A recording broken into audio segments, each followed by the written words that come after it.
Hello YouTube. So it was gravely announced earlier this week by the Associated Press that the White House had suffered an attack by 2 bombs and that the President Obama was injured.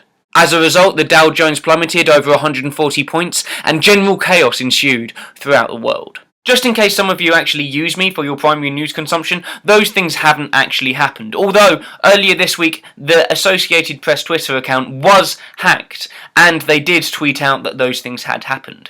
As a result, this actually happened to the Dow Jones. It did drop over 140 points, although as you can see, it corrected itself rather rapidly when it transpired that there weren't actually 2 bombs at the White House and Obama was actually fine. This story hasn't got an awful lot of coverage outside of financial circles, despite the fact that these 145 points or so that were lost equate to about 140 billion US dollars. Okay, yeah, there was a correction pretty rapidly after people found out that this hadn't actually happened, and so we avoided yet another financial crisis caused this time by a 140 character tweet. But there will have been a lot of people who would have lost an awful lot of money, and so I think it's quite curious how this has been largely ignored or glossed over by mainstream media.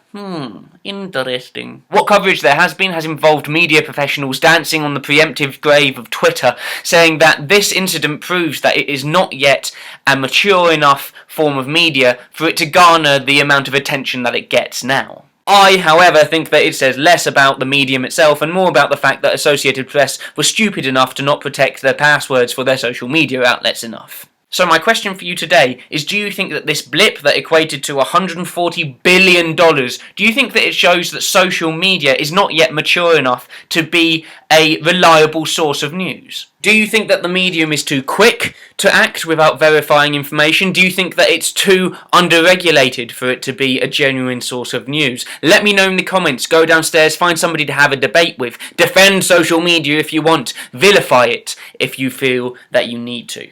Or do you not think that the blame lies at Twitter and Associated Press's door, despite the fact that Associated Press really need to sort out their password systems?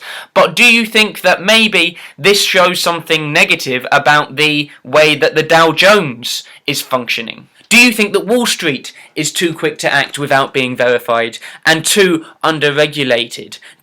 Who is at fault here? Is it social media or is it our banking system? As always, get involved in the debate and have a float around in the comments. I'll be there as well, answering any of your questions and replying to your comments. As always, go downstairs and see what other people are saying. Maybe bounce some ideas off of each other. Maybe we can come up with a new way of sorting out our media systems and our banking systems, and we'll create a utopia elsewhere on the moon, maybe, although probably not. If you come across any stories that you think would make good topics of discussion for this channel, then please send me your ideas at rhymingwithoranges@gmail.com, and also follow me on Twitter at @JazzaJohn, and you can get involved in the debate 24/7 if you so wish. I'm gonna go now.